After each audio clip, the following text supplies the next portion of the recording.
Welcome back to your channel. My name is Brad once again from SuperCoach Pro. Today we're doing the top 8 averaging forwards for the season. So this one will be controversial. The last one on defenders probably not so much, but the forward one is a heap of crap to be honest. And there could be multiple players. So I think it's got to be more between rounds of 6 and 12 who can pick up. Can you pick up Bont or a track type that plays forward or Connor Rosie?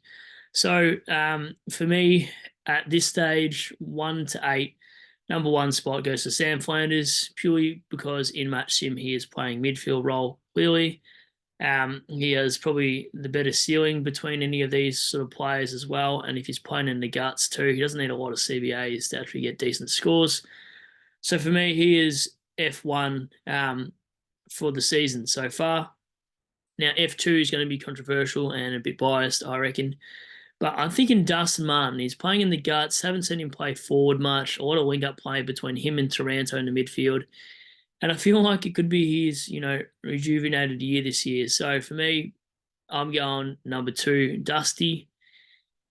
Number 3, this could be anyone here, to be honest. I'm kind of leaning towards Dylan Moore. Now, Hawthorn have recruited, 3 forwards. They've got Gunston back. They've got Ginnivan there. They've got Nick Watson as a small forward as well. I just don't know where Dylan Moore fits into that half forward flank role.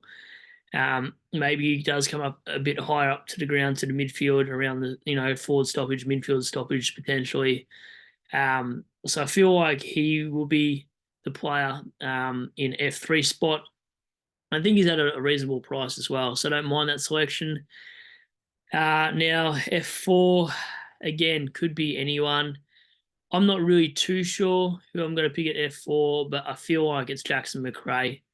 You're probably thinking it's a big call saying Martin Moore might average McRae, but just that hammy niggle, I just worry for his input early on, and that could determine his average throughout the season potentially. Do they play him on a half forward flank? And let the kids they've recruited play more midfielders like Sanders in the guts? What do they do to that role with McRae? So I'm off him now that he's done an injury, but I do think he's in that mix of averaging, but I just don't feel like he's actually value for what you're getting. At this point, I'm a little bit uncertain again. This could be a multiple of options, but I'm thinking Toby Green so far looks like the ideal candidate. I think GWS on the upward trend. He played a decent season again. You know what you're going to get from Green.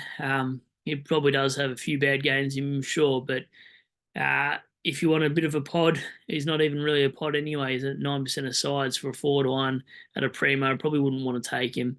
I think he's a little bit risky, but I do think he averages number 5 in this forwards list. Number 6 for me is probably actually Taylor Adams. But again, injury prone sort of players, do you want to pick him? You're going to start him, you're not going to bring him in. So I think he's one potentially that could be number 6 in the averaging midfielders. He's going to get more midfield time. That's why he crossed to the Swans apparently. And he'll have Grundy hitting it down to him like he used to. So yeah, I don't mind it, but how many risks can you take? And an early buy kills that for me, but this is based on averages throughout the season. Now, number 7 and number 8, I don't really know. I'm probably thinking Heaney is 7th because he can play midfield, can play forward, gets scaled up for ridiculous things that he doesn't deserve half the time. But I feel like he's a 90 average sort of player, and he's priced at 86.5. So not much meat on the bone, but I feel like he comes in at number 7. And number 8 for me could be any of these guys, really. Probably lean towards more Jackson. I think he's got upward trend. He's only young still. I think the split between him and Sean Darcy will be in Jackson's favour a little bit early on, considering Darcy hasn't had a full preseason and whatnot. So I feel like it's going to be a bit more 60-40 this year. And yeah, I just feel like Jackson's got potential to be anything this year. I wouldn't even be surprised if he, big call, finishes F1, not including the changes throughout the season. But I do like him if you do have a rookie that's playing and he's a forward ruck rookie. I don't mind it, especially if you're holding some Marshalls and Englishes throughout the season that you need cover on. I don't mind Jackson being your link-up player to cover even for the buys as well. So For me, he is at number 8, and then the rest could be, anything really. Perno could go off, but we know the West Coast games inflated his scores.